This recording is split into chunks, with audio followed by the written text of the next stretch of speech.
Bonjour, mon nom est René Van Ruyken. Je suis avant-vente spécialiste du décisionnel chez SAP. Aujourd'hui, je vais vous présenter notre solution de décisionnel en self-service appelée Lumira. Comme vous allez le constater vous-même, Lumira est un outil décisionnel simple et facile d'utilisation. Il est très intuitif, il est performant et bien entendu, il est en self-service. Dans Lumira, il existe 4 étapes simples à réaliser. Dans la première étape, vous accédez à vos données personnelles et d'entreprise. Dans la seconde étape, vous préparez et enrichissez ces données. Dans la troisième étape, vous les analysez et les visualisez. Et enfin, dans la quatrième étape, vous partagez et collaborez. Le scénario que nous allons développer est le suivant. Je suis le directeur commercial d'un détaillant, d'un retailer de prêt-à-porter qui vend ses produits dans le monde entier. J'utilise Lumira pour faire mes analyses sur mes résultats. La France et les États-Unis sont mes plus importants marchés. En analysant la marge brute sur les 4 derniers trimestres, je constate que la marge brute baisse de manière significative sur ces deux marchés que sont la France et les États-Unis. Après analyse, j'arrive à la conclusion que la marge brute baisse à cause d'une politique de remise trop agressive. Je consolide mes résultats et les présente au travers d'un tableau de bord au prochain comité de direction. Dans la première étape, vous accédez à vos données personnelles et d'entreprise. Depuis l'application Lumira, je fais l'acquisition d'un nouveau jeu de données. Je constate que je peux acquérir des données provenant de différentes sources, depuis un fichier Excel, d'un fichier texté, du presse-papier, de HANA en mode connecté ou déconnecté, d'un univers Business Object, de diverses autres sources de données au travers de requêtes SQL et depuis BW. Dans ce cas précis, je fais l'acquisition d'un nouveau jeu de données provenant d'un univers. Je renseigne les informations de connexion à l'univers, à savoir le système, l'utilisateur, le mot de passe et le type d'authentification. Une fois connecté à la plateforme, je sélectionne mon univers. Je peux faire une recherche par nom, bien entendu. Mon univers identifié et sélectionné, je vais à présent sélectionner les dimensions et ratios sur lesquels je souhaite faire mon analyse. Par des fonctions de glisser-déposer, je sélectionne les dimensions année, trimestre, date, ville, pays, catégorie et ligne de produit, et les ratios chiffre d'affaires, marge brute, quantité et remise.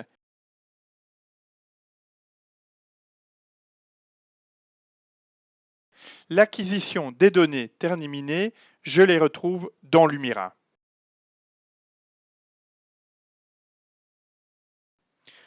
Dans la seconde étape, vous préparez et enrichissez ces données. Ensuite, je vais enrichir mes données par ajout d'autres données provenant d'une autre source.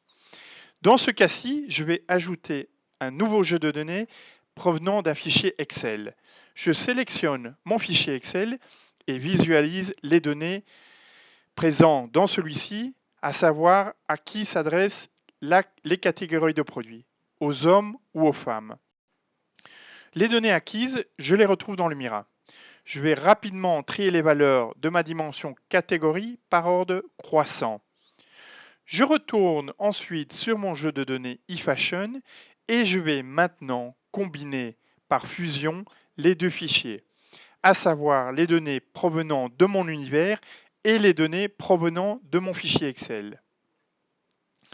Lumira détecte automatiquement que la colonne catégorie sont compatibles entre les deux jeux de données. Je fusionne les deux jeux de données et constate que ma dimension sexe a été rajoutée à mes données provenant de mon univers eFashion. Cette fonctionnalité m'a permis d'enrichir rapidement les données provenant de mon univers avec des données provenant d'une source externe. Je vais maintenant enrichir mes données en créant une hiérarchie temporelle. De la dimension date, le système me dérive le jour, le mois, le trimestre et l'année. Je vais continuer à enrichir mes données en créant une hiérarchie géographique par nom, à partir de ma dimension ville. Je fais correspondre la ville à ma dimension ville et le pays à ma dimension pays. Lumira détecte automatiquement les correspondances entre les villes pays de mon jeu de données et celles de sa bibliothèque interne. De la dimension ville-pays, Lumira m'a créé une hiérarchie géographique en y ajoutant la notion de sous-région et de région. Cette hiérarchie géographique va me permettre de situer géographiquement les ratios sur une carte. Finalement, pour concentrer mon analyse sur les 4 derniers trimestres, je rajoute un filtre global sur la dimension année-trimestre. Mon filtre global apparaît en haut de l'écran.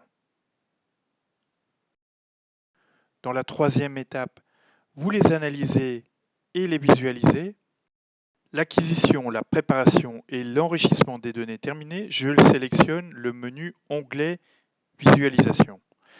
Dans cet onglet, je retrouve sur le panneau de gauche de mon écran les indicateurs et dimensions d'analyse. Au centre, je retrouve mes différents graphes et tableaux disponibles pour mes analyses et visualisations. Un peu plus bas, je retrouve la console d'agencement de mes indicateurs et dimensions. Sur le panneau de droite, je visualise mes données. Je souhaite avoir une vue cartographique de ma marge brute par pays. Je sélectionne les diagrammes à bulles géographiques. La fonction de glisser-déposer me permet de sélectionner mes ratios et dimensions d'analyse et de les positionner adéquatement. En ajoutant la dimension année-trimestre, j'ai une vision globale de ma marge brute par pays et année-trimestre. En sélectionnant le diagramme à secteur géographique, je peux comparer et visualiser géographiquement ma marge brute par pays et année-trimestre. Super! Je constate rapidement que ma marge brute décline très rapidement entre les premiers et les quatrièmes trimestres sur mes deux plus importants marchés que sont les États-Unis et la France. Alternativement, je peux créer une autre visualisation. Je peux utiliser une carte géographique plus détaillée en utilisant l'intégration avec les cartes Esri.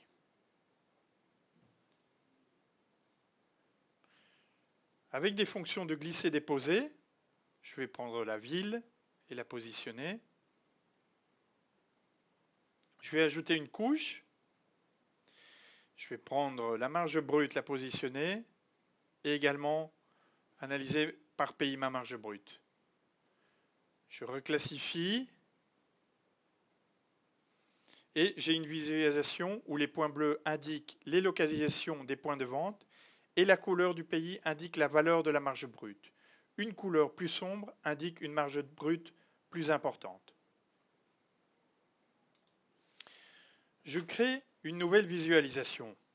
Je souhaite avoir un peu plus de visibilité sur la baisse de ma marge brute par pays, année, trimestre. Pour ce faire, je sélectionne le diagramme à courbe et avec des simples fonctions de glisser-déposer, j'y positionne les éléments, la marge brute, les pays et les années trimestres. Je fais un tri par ordre décroissant afin d'augmenter la lisibilité de mon graphe. Je réalise un classement afin de conserver uniquement les 20 valeurs les plus importantes par pays. J'arrive à identifier très clairement que la baisse de ma marge brute se concentre essentiellement sur les États-Unis et la France. Je vais rajouter une nouvelle analyse. Je souhaite maintenant analyser sous forme de tableau pour avoir un détail de mon activité. Je sélectionne les visualisations de type table. Je positionne mes ratios et dimensions en ligne colonne. Je prends ma marge de brute, mon chiffre d'affaires. Je prends mon pays que je mets en ligne et mon année trimestre que je mets en colonne. Je peux à tout moment interchanger les éléments qui sont en ligne et en colonne.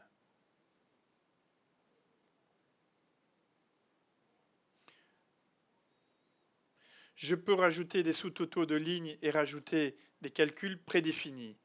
Dans ce cas-ci, le pourcentage de marge brute par rapport à la marge brute totale.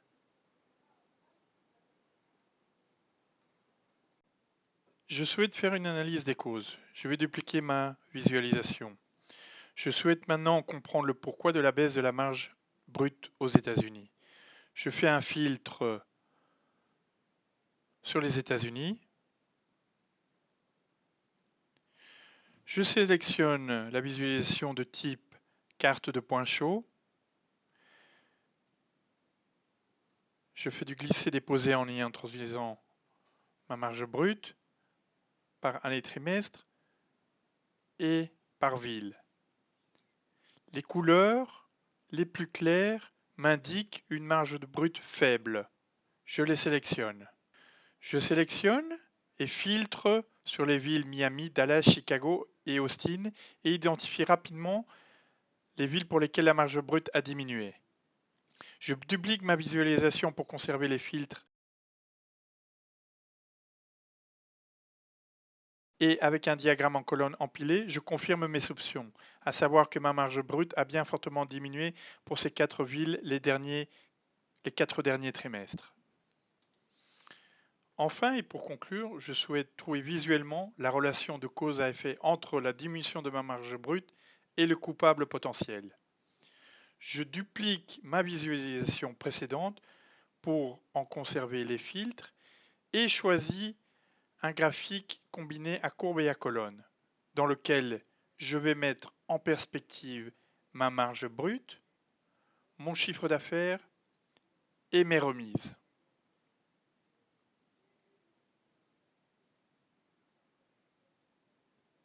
Je constate la diminution de ma marge brute alors que mon chiffre d'affaires augmente. En manipulant et en interchangeant un peu mes axes d'analyse, j'arrive à la conclusion que la baisse de ma marge brute est essentiellement due à une politique agressive de remise. Je vais dupliquer ma visualisation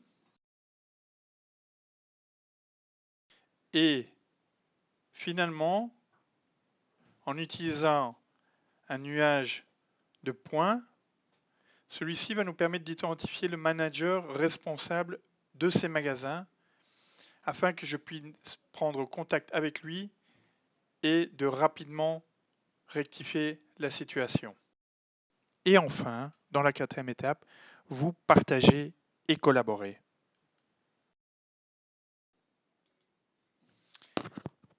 Afin de mettre en musique nos différents graphes et tableaux, nous allons créer un tableau de bord ou infographie dans lequel nous allons agencer nos différentes visualisations à notre guise.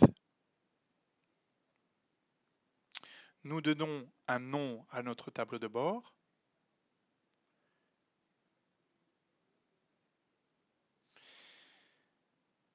Et avec des fonctions de glisser-déposer, je sélectionne mes visualisations et les dépose sur mon tableau de bord. Je vais également créer un contrôle d'entrée sur la dimension catégorie afin de variabiliser ma page sur les valeurs de la catégorie. On voit que les graphes se mettent à jour instantanément en fonction de mes sélections de valeurs de catégorie. Je peux bien entendu personnaliser le titre de la page. Je souhaite également rajouter une nouvelle page à mon tableau de bord. Rien de plus simple. Je sélectionne Nouvelle page et rajoute celle-ci. J'ajoute un titre et sélectionne une à une les visualisations qui vont la composer. Je peux choisir exactement où placer ces visualisations et, bien entendu, ajuster la hauteur ou la largeur.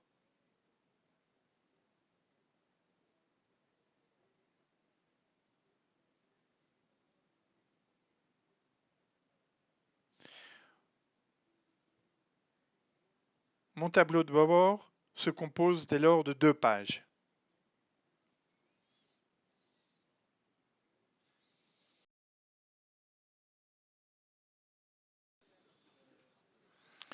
Enfin, et en dernière étape, je vais vouloir partager mon tableau de bord.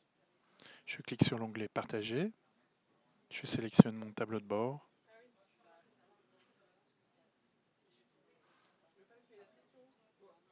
Et je dispose de plusieurs options de partage. Je peux le sauvegarder en local, je peux le sauvegarder sur le Lumira Cloud, sur le Lumira Team Server et sur la plateforme BI. Également sur le Lumira Server. Dans ce cas-ci, je vais le publier sur le Lumira Cloud avec l'utilisateur Smith John. Je choisis le tableau de bord et le dataset qui est associé et je fais publier. Une fois les données et le tableau de bord publiés, je vais sur le site web de Lumira Cloud. Je suis connecté avec mon utilisateur Smith John. Je rafraîchis la page web et je retrouve le dataset et le tableau de bord associé. J'ouvre le tableau de bord et je retrouverai les différentes visualisations disponibles. Je peux bien entendu naviguer dans le tableau de bord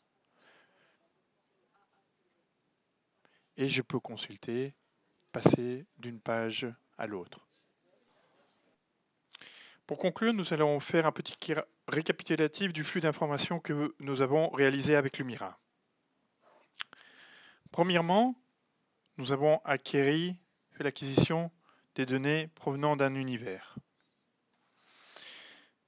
Ensuite, nous avons également fait l'acquisition de données provenant d'une feuille Excel. Nous avons mis ces données dans Lumira. Nous avons enrichi, nous avons créé une hiérarchie géographique et temporelle. Et puis, une fois que ceci a été fait, nous avons créé différentes visualisations.